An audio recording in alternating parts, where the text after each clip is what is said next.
you. Okay, guys. Anna, when did the voices start? Do you remember? We can tell you. Alright, so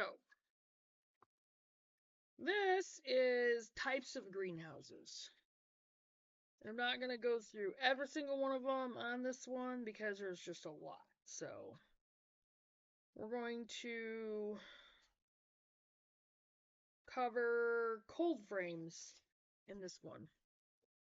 A professional greenhouse builder or gardener might take issue with what is being called a greenhouse. The term greenhouse to most people means a structure that holds plants and protects them from the elements while encouraging good growing conditions. A seasonal greenhouse user or a professional gardener, however, makes a very important distinction as to what constitutes a greenhouse and what doesn't.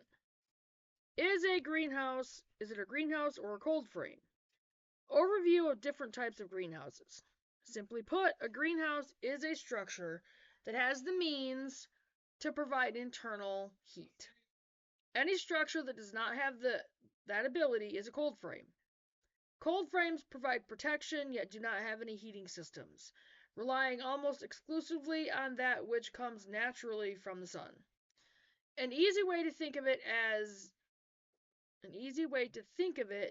is that a real greenhouse has a heating system installed that can run year-round if needed. It heats the entire greenhouse and keeps a consistent temperature. A cold frame doesn't have such a system installed. This doesn't mean a cold frame is without heating options. Frost covers, heat mats, cloches, portable heaters, and bubble wrap are all tools available for the cold frame greenhouse.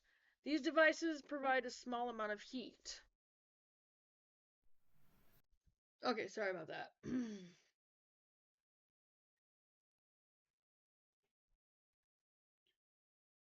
These devices provide a small amount of heat, usually in a very concentrated manner, and do not heat the entire greenhouse. In the eyes of professional gardeners, a greenhouse allows the gardener to control the temperature and environment in ways that aren't possible with a cold frame. In this definition of greenhouses, there are three types: hothouse, warm house, and cool house. The difference between these three types lies in where it is located and the temperature maintained inside it. A hothouse has a minimum temperature of 60 degrees. A warm house has a minimum temperature of 55 degrees. And a cool house has a minimum temperature of 45 degrees. The key to these designations is what sets them apart from cold frames is that the temperature is controlled and maintained throughout the entire greenhouse. Now with ours, I'm definitely going to be working to set it up as a hot house because I want to be able to grow the tropical plants and the trees in there. I'm gonna have to try to make sure that it's big enough to where, we can have the tropical trees in it, like towards the back of it. So, okay. A greenhouse that grows plants year-round in a cold climate will need to have supplemental heating. The type of greenhouse heating that you need will depend on your climate and what you are growing. In places with a mild climate, you may only need to provide a little heating or even none at all. Growing tomatoes, cucumbers, flowers, and tropical plants will require a hothouse in places where the temperature gets quite low. A location with warm seasonal weather year-round can grow these same vegetables and flowers in a cold frame using only the sun as heat. A greenhouse structure can be a cold frame in the summer when the sun is sufficient for heating. Then in winter it can be turned into a hothouse or warm house to grow plants regardless of the temperature outside. Many cold frame structures cannot be turned into real greenhouses even if heat is added. Lack of proper ventilation for a heated space is a huge consideration. If the structure is small, any added heat can cook the delicate plants. Cold frame structures with single pane glass, plastic sheeting, or polycarbonate windows do not provide any insulation. Any heat that is added will quickly dissipate, negating its addition in the first place. This gets confusing though, because the term cold frame is also used to describe a certain type of structure. According to professional gardeners, a hoop house is a type of cold frame. as is a low tunnel and often a dome as well. An attached greenhouse, A-frame, or traditional style can be a cold frame or have heating to make it a greenhouse. And I'm going to have to really do my research to make sure that I know exactly how to do what we want. All right, to the average gardener, this is confusing, and so in this guide, we will try to keep it simple. We will continue defining a greenhouse as any structure that holds plants. Just be aware that not everyone identifies it like this. If you are looking into purchasing a greenhouse, a great way to decipher whether you are looking at a greenhouse or a cold frame is to ask where a ventilation fan can be installed. A cold frame will not have a place for a ventilation fan to be permanently installed. Another great tell is the price. Greenhouses that provide internal heat and are a lot more expensive, generally never less than $1,000. Well, we're building ours, so. A cold frame. A cold frame provides protection from the plants for the plants from the physical elements like snow, rain, storms, and frost. However, if it doesn't have any additional heating installed. So if the outside temperatures are low or freezing, then the plants will freeze as well. Cold frame structures can still take advantage of frost covers, heating pads, and other measures to keep their seedlings along. To help their seedlings along, sorry. Cold frame structures are used a lot in the springtime to house plants before they are planted in the garden. They act as an in-between to harden the plants off. Seedlings that have been started inside a house cannot go straight from that environment out to the garden. They need a week or so to gradually acclimate to the climate and temperature and the elements. Once the outside temperature is above freezing, a cold frame greenhouse can be used to start seedlings. The heat from the sun during the day keeps it warm enough for the seeds to sprout and flourish.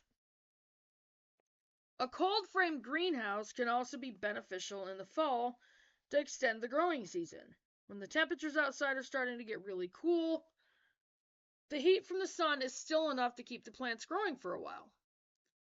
Plants can be put right in the ground and covered with a cold frame structure as well. Even in the winter, the heat from the sun during the day is often enough for some plants to thrive. Cold frame structures are usually only good for 2 to 3 weeks in the spring and then another 2 to 3 weeks in the fall. Their use is limited in many ways. However, in climates where those 2 to 3 weeks make a big difference in plant growth, they are extremely useful. For the minimal expense of building such a structure, the reward can be quite great.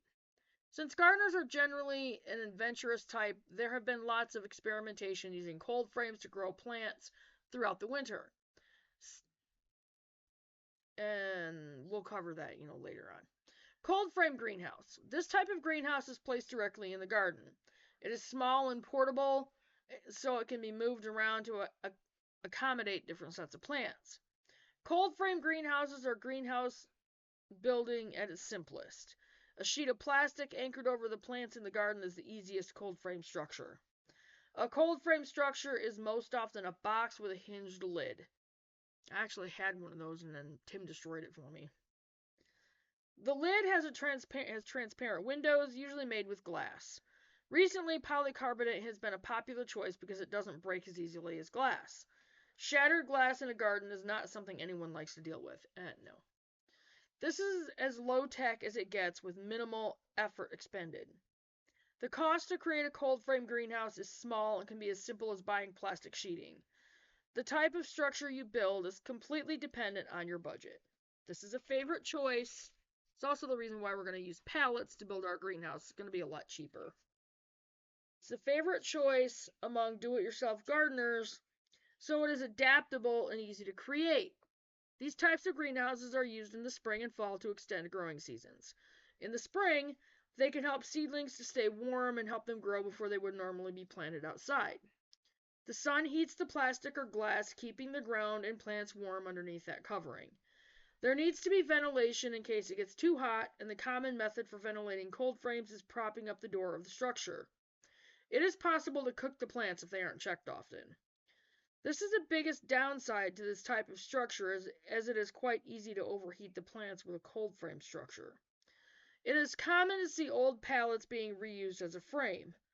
Old window frames are also a common choice. Cold frames are a great starter greenhouse. They range in size, and you can buy one pre-made or make one yourself. Alright, so the next ones are going to be on the hoop greenhouse, high tunnel, and low tunnel, and that one's called a caterpillar tunnel. That's going to be the next one covered. So, and I'm going to go ahead and get off from here, and I'll get this up there, and I will see you guys on the next video. We'll just see what I decide and go from there. I will see you guys in the next video. Be sure you do your research, guys. It's so important. And hit that notification bell. Click on all to make sure you get all the notifications. If you're not subscribed, please hit the subscribe button. And again, hit that notification bell and click on all. And like and share the videos and do your research. I cannot stress that enough. Do that research. So I'll see you guys in the next video. Bye, guys.